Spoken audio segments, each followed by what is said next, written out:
Welcome to this week's episode of Talk of the Town. My name's Philip Swicegood, and I am back with my good friend and co-host, Dr. Kenneth Harper from Vein Specialist of the South. Now, if you have questions about your veins, maybe you saw a new vein pop up and you just want to get some answers, give my friends at Vein Specialist of the South a call, and they will get you the answers that you deserve. We also want to thank this week's presenting sponsor, which is Piedmont Macon. Piedmont provides comprehensive quality health care for all of your medical needs. Thanks so much to Piedmont for making a show like this possible. Now, if you're just waking up on Saturday morning, say it's 6:30 in the morning and you've just poured that first cup of coffee and you're wondering, what in the world is Talk of the Town? Here's what you can expect week in and week out. A conversation between me, Dr. Harper, and someone in the community that you need to know about. This week's no exception because we are here today with Jessica Walden, who is the president and CEO of the Greater Macon Chamber of Commerce. Jessica, thanks so much for joining us. Thank you guys for having me. So, Jessica, we're so excited about this conversation today because this chamber does such important work in the community. But first, we want to understand the history behind the chamber. When was the chamber first enacted here in Central Georgia, and what all do you guys do? Well, I think it comes to a big surprise when people learn that the chamber's been around for a really long time here in Macon. As we know, we just celebrated a bicentennial. Our great city is 200 years old. Well, our chamber has been here since 1885, so not Wow. long after the birth of Macon. So we are going to be turning a big milestone of 140 years soon, Mhm. and it's super exciting to think that this agency has withstood the test of time. When you hear about the history of Chamber of Commerce, this is some fun trivia that I know Dr. Harper would appreciate. One of the oldest chambers in our world is in Paris, France. And the Paris Chamber was actually founded by Napoleon Bonaparte. No. So the Wow. concept of a chamber of commerce isn't new at all. And Macon's history with a chamber isn't new at all. So I guess the question really is like, what is a chamber and why do communities believe in it for this long? And really, what you have to look at your chamber is your voice of the business community. It is for us, we are Macon Bibb's most significant organized business community. And so we're the agency that's here to represent business. And it's a chance for our businesses to have that alliance, work together to really raise our economic vitality. And so that's our charge and our job every day. So did you ever imagine that you would be in the position you're in today? Like so many say, did you know you're going to grow up to be a chamber president? I don't know anybody's ever said that. But Uh, I will say, as somebody who grew up in Macon, Georgia, I mean, I knew the chamber and I knew that it was a very important position in the community. And even as I developed in my career here in community development and all the things we've gotten into, never did I imagine I'd get to sit in this role. So I take it as a great honor to be the president CEO for our community's chamber. yeah.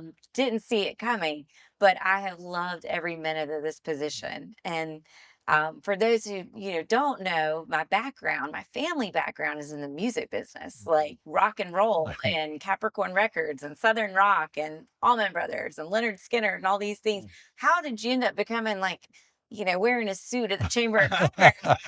And, I always say when I think back about this and like what a chamber president's role to do is we're an agency for the talent of Macon. Like we are representing Macon. When I think about my uncle Phil Walden, he was the president of Capricorn Records. He represented talent. His job was to attract talent and keep talent. And that is a lot of what we do That's what as we a need to chamber. make it too, Yeah. right? So Right. we want to be that agency. We want to be the place where we're the agent of choosing Macon and keeping folks here and making sure we make it easy for them to stay So here. what's been the surprise about the job? So you've been here a couple of years now, right? Almost 2 years, not quite. So what's the day what like on a day-to-day basis, what's the big surprise? Dr. Herbert, and you've known me a long time. Like I thought I was busy, but I had no idea I was going to be this busy.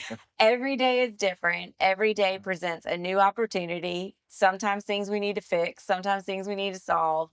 But that's the thing. We're here to be responsive to businesses' needs. And we know as business owners that no day looks the same Right. and the needs of a business change day to day. Right. So that means that I don't have an average day and a normal day.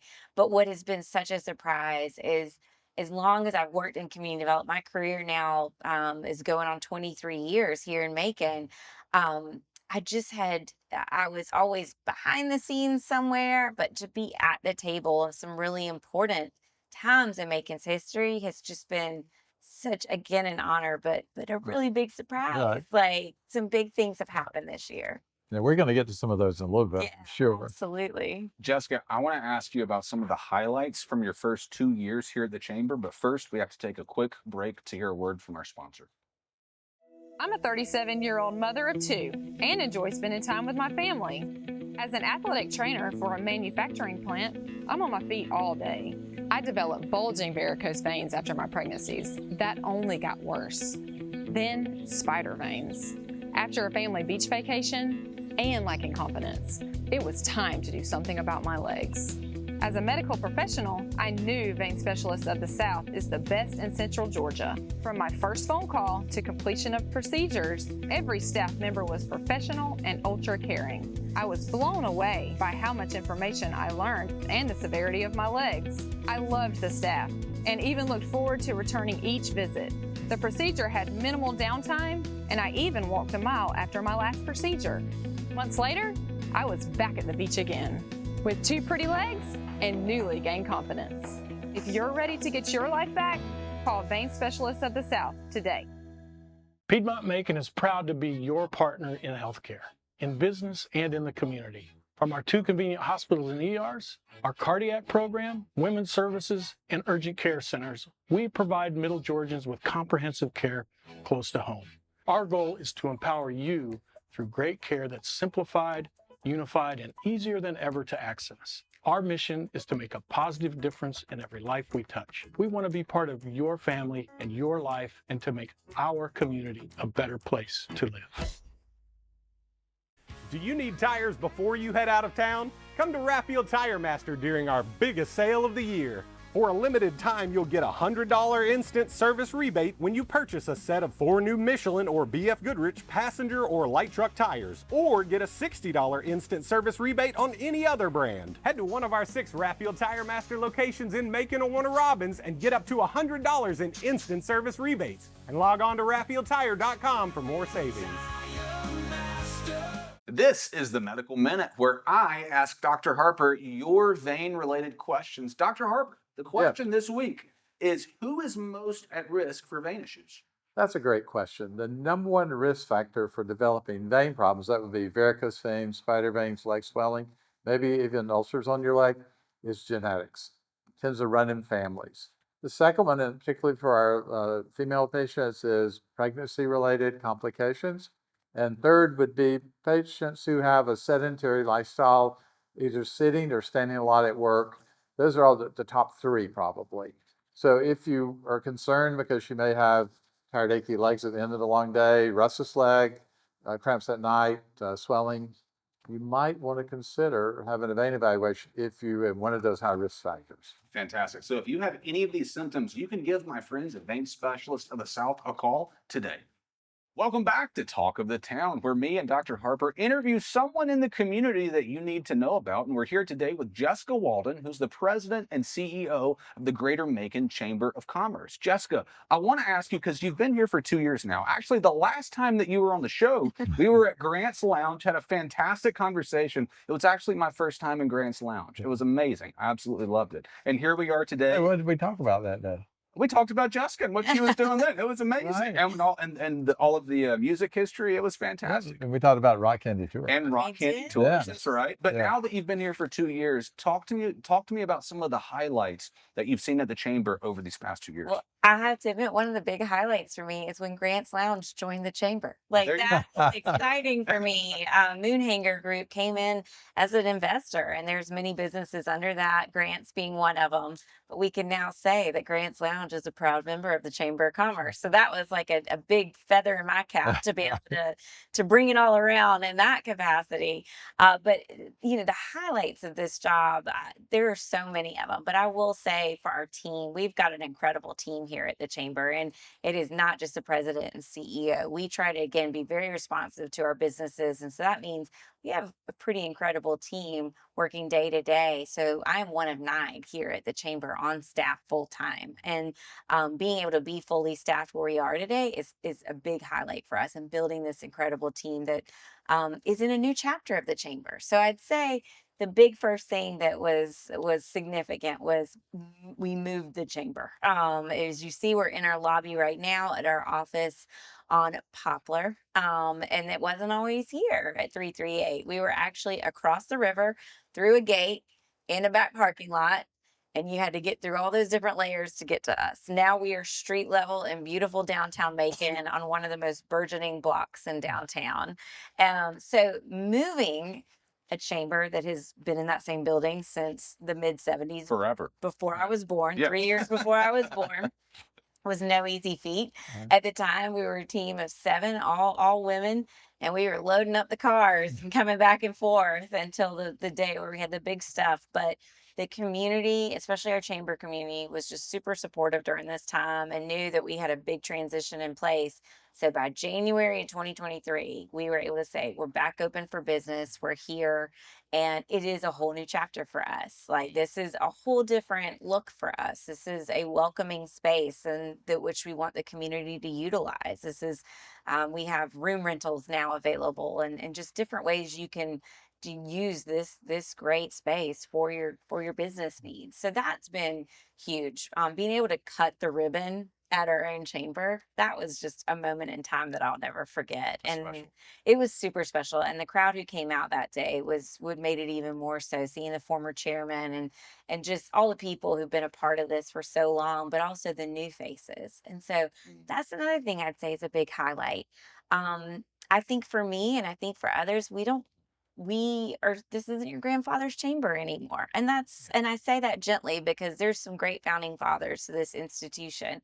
But when you look around a business after hours now, you are seeing young faces, people I don't know, people that I'm like, I don't know everybody in this room. And that's because there are new people in Macon. There are new people who want to plug in and get engaged. Some of them are coming back to town, maybe after growing up here. Maybe they're taking over their parents' business. Maybe they're just like, I need to plug in now that I'm back. Or maybe I'm just completely new to this town, but I hear great things, and I want to make my mark here. And that has been so fun and so surprising, and I love it. I love walking into a room and not knowing everybody there. I mean, this is just a great moment in our time. So I would say, being able to see these transitions take place has just been a highlight. And for me and so many others, I say all the time, timing is just right now for us, and especially for Macon, Georgia right now. Yeah, we've won some pretty significant awards lately, right? Or recognitions. Yeah. Who would have thought that, Who in the would have 1970s? And downtown is not what it used to be. No. So tell me what you feel is the most important aspect of having a strong chamber and how that impacts the community as a whole, everybody, and the growth of the community. Yeah, absolutely. Well, a community can be measured by its chamber strength. So that's one thing that we stay a strong chamber. Since in these 2 years, we have astronomically experienced a surge in engagement. We've been up in engagement by 67%, which shows you again that people Might be want to, leadership too, right? Right. want to be a part of this, and they want to be, and it's not just us, it's Macon in general, and I would say Macon's probably seen an increase in Right. engagement in many ways. Right. So, but it's so important to have a strong chamber. It's so important that Macon, Georgia has a strong chamber within the state of Georgia. That means that we have a seat at the table when it comes to legislative advocacy. That means that we have a strong voice as we advocate for a national park in our backyard. It means that we can look at ourselves as not just a mid-sized city, but a really vibrant mid-sized city who has a strong stake in our state's leadership. So it is important to have a strong chamber. It is a marker of a strong community in order to have a strong chamber. So we have viewers that probably have small businesses, medium-sized businesses, and they may not be a member of the chamber. What is it? How do you get to be a member, and Yeah. who should be a member? Well, we want membership. We like to actually call it investment, because as a business owner, memberships are one thing. You know, you can have a membership to a country club or a subscription box or those sort of things. Yeah. We want you to invest. We want you to feel compelled to invest in your local business community. Our chamber, one of our big significant changes is the old chamber way of doing things was dues based on your number of employees. So you would have like per employee, you had to pay according to your membership. That's gone now. We actually have a tier system. You can opt in at $440 a year, join the chamber, receive all the benefits that you're promised that are outlined. But there are other levels of that. So you can increase your benefits. And so that 440 goes all the way up to $25,000. And that's where you'll see some of our larger economic engines invested in the chamber. And I like to believe that some of those very recognizable businesses in our community are doing that so small businesses can be a part of the same room in which they're in. And that is what it's about. It's a something bigger than all of us. But we're all in it together. And we say here our motto, our mantra is we're greater together. And that's exactly what a chamber is to do. So how do you help a company grow, thrive? What does a chamber offer that Yeah. is a plus Yeah, well, I for would that? say the number one thing what we're really good at doing and what we're designed to do is connection. There's no better way for a business to grow than to be able to connect with their community, but be able to connect with leadership in their community, being able to connect to their consumer, being able to connect with that community brand awareness piece. And so the connection is everything. How we do connection is through our programming. In our chamber here in Macon, Georgia, we do over 100 programs a year. So that Really? means Wow. twice a week almost we're doing a program. Like today, for example, is Leadership Macon. So we have the entire class of the Leadership Macon, the class of 2024.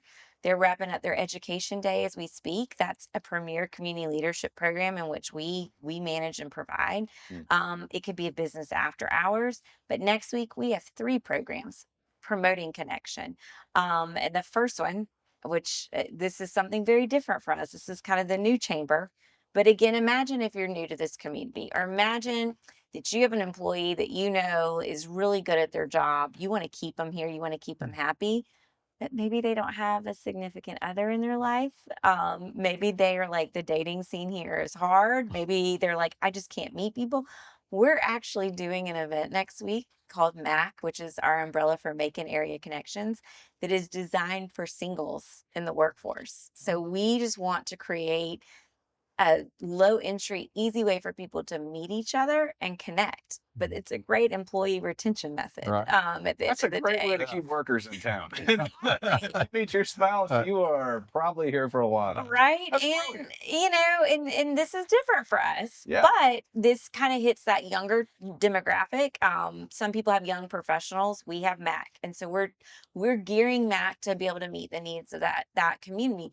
The same week, we're also going to have our Macon and Eggs advocacy breakfast, and we're focused on education. So Macon and Eggs, which is a great name. It is. Great name. Shout out to one of JR Olive in our office who created that name, better than Eggs and Issues. But we're focusing on education next week. And that's part of our quarterly programming that really hits in that advocacy bucket. So this is where you're going to go to see some of your elected officials and be able to learn more about what's going on in state government. Same week, we got our brew program happening in our community room. That's our breakfast free program that anyone can attend to check out the chamber. And this particular program's got a panel focused on cybersecurity. So that's a business need. So all in one week, I'm trying to make sure your workforce stays here in town and meets someone. We're making sure we advocate and make it have a strong voice in government. And then we're also meeting those needs of the small business owners to the large, where we're focusing on a topic relevant to them. And that's all in one week. So we got a busy week ahead. Jessica, talk to me though about with all of these different businesses that you serve. There's obviously a lot of headwinds and a lot of question marks in the economy. It's a political year. We have high interest rates. There's a lot of issues that a lot of different businesses are facing right now. What in your mind are some of the larger issues that the businesses that are working with you guys are actually dealing with, and how are you guys helping them to overcome that? Well, we try to figure that out every year because that's important to hear from our investors and where they are, what is affecting them politically, what is affecting them. I should really say legislatively, like where. So every year we set legislative priorities, and we have a committee to determine those priorities. But it's not just determined by a committee; it's done through a lot of being able to listen to businesses, know where they are on that, but also reaching out to our other economic development professionals and know what they're hearing as well, and coming up with these priorities that best serve our business needs. And once our board adopts those priorities, that's kind of our blueprint for the year. And that's where we're able to bird dog legislative issues that may affect a business.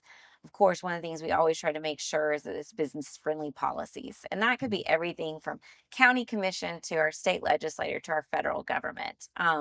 So always seeing, I would say, like, really kind of looking back at last year, like, where did that become opportunity for us to flex that ability was, we faced a couple of different legislative issues that we were able to work with our other chambers across the state to create one strong voice about. And one of them was a bill that would allow, when our military spouses come to town, which we receive a lot of here in Macon, in addition to Warner Robins, they may have licenses that are not immediately honored in our state. So let's just say cosmetology license, things that you would have to get licensed to do. Well, that waiting period was difficult, and it was affecting things, and this affects the speed of business. That was able to pass last year, where the waiting period is no longer an issue. So, like, us being able to all work together to identify that, supporting the military and solving a business problem was one area that the chamber was able to get involved in. Another one that affected us in Macon directly was that we housing is just going to stay an issue for business and the resident, because obviously you got to be able to have your people a place to live if they're going to work here. And so having affordable housing is so important in every community. But for us, this one issue on the historic tax credits expiring was not only going to affect housing, but also our Right. astronomical downtown development. So we did not want those tax credits to expire. For us in Macon, that's what's revitalized neighborhoods like Bells Hill, that has provided affordable housing and changed people's lives with by being able to buy a home. So those tax credits weren't just a commercial asset, they were residential. And so being able to work with, and that was a great issue of our community agencies coming together. Newtown Macon did incredible work on this, historic Macon, but the chamber was able to again weigh in on a statewide policy level to say, like, this is how this is going to affect Macon, and we can't let that happen. So we were really able to advocate on those issues. So this year, going into the next session, we'll be looking at what are going to be these highly effective, like, that will affect us directly in Macon, but put it in the big picture of where does this fall in our legislative priorities? Are these things that are going to be inhibiting businesses? So right now I'm hearing a lot about insurance costs that I'm sure you can agree to. So that's one that we're watching closely. We also really lean heavily on the Georgia Chamber to see what they've put in their priorities, because again, we're greater together, and being able to work with all the chambers helps with those issues. Yeah. While we were gathering this afternoon, you shared some big news for your family business that folks might want to know about. You want to talk to us about that? Yeah, well, I guess the last time I was here, it was repping Rock Candy Tours. And, and that's why I love being a chamber president, because I do very much come in here with the empathy of a business owner. And I've been a business owner now since 2011, when Rock Candy Tours was formed. And little did I know that it would just turn into this business for my husband Jamie and I to operate, in addition to all the other things we were doing. But yesterday was a big day for us, because Visit Macon announced that they officially acquired Rock Candy Tours. So we have sold our business, and it is now in being under our tourism umbrella, which is huge for Macon right now. And that's a big thing that's going to affect business in our community, is that tourism is becoming big business for us. And Rock Candy Tours can now be with Visit Macon in a way that we could not scale our business in order to keep up with that tourism demand. So I'm very happy that the story lives on, the stories live on, Rock Candy lives on, but now in a much bigger, more available capacity than we could ever give it. So thank you. It is. I feel like I lived the American dream with that. But that, going back to, what's going to be affecting businesses, like, we're on the cusp of becoming a home to a national park. That is big business. That is an extreme increase in tourism to our community. Here at the chamber, we want to convert those visitors to residents, and we want to make sure those residents have what they need in the form of jobs and housing, quality of life, and community. So that's like a big area of focus of where we're going. And I think a lot of our legislative priorities next year are going to be how can we continue to grow with tourism and all that it's going to be bringing to our community. So Jessica, I want to ask you this. I would imagine that picking a favorite business that's an investor in the chamber is like picking a favorite child, you know? So I'm not going to ask you for a Thank favorite, goodness. but talk to me about some of the like new businesses that have joined you guys recently that Yeah. you're just really excited about seeing being a part of the chamber now. Yeah. Oh gosh, there's a lot. We actually this is as we're filming right now, this is us being gosh, we're now, I guess, in our uh, like ending out our 8th month, and we've already hit our membership goal for this year. Wow. So we've got a lot of new members in our team, a lot of new investors. Again, I like to go back and think of them as investors. Tell you one that made me super excited, and just to see again young entrepreneurship, young business leaders choosing Macon. Like this one business, Prince Manufacturing, came into the chamber and was a new business to all of us to meet. It had been acquired, but its owner, Eric Williams, was new to Macon, had chosen Macon, moved to Macon, and he entered our chamber and was like, I am all in. I am all in on this community. I'm all in. Prince is now at the top tier of our investors. They sponsor multiple events, but he's done amazing things like using his company to build bus shelters that he's given back to the community. And like being able to connect with your chamber community to figure out how all that works together has been beneficial for him. But by the end of last year, he was named the Small Business Owner of the Year by the SBDC. So that was super exciting. I'm sorry, by the SBA, and that was super exciting for us to know like this guy.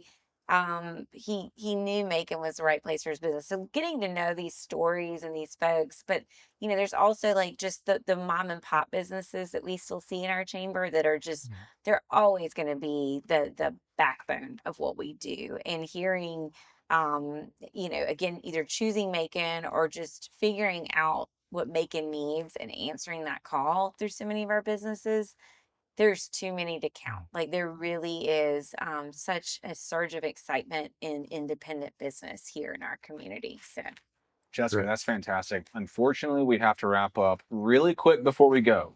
If someone wants to join the chamber, give us a quick URL where we can send them. absolutely, they can just go to maconchamber.com and look for that handy join now button. But if they need some personal walk through it, call any of us, contact your local chamber. We're here. Come see us at 338 Poplar Street. So we're here to meet businesses where they are. Here to meet businesses where they are. Jessica, thanks so much for Thank joining y'all. us.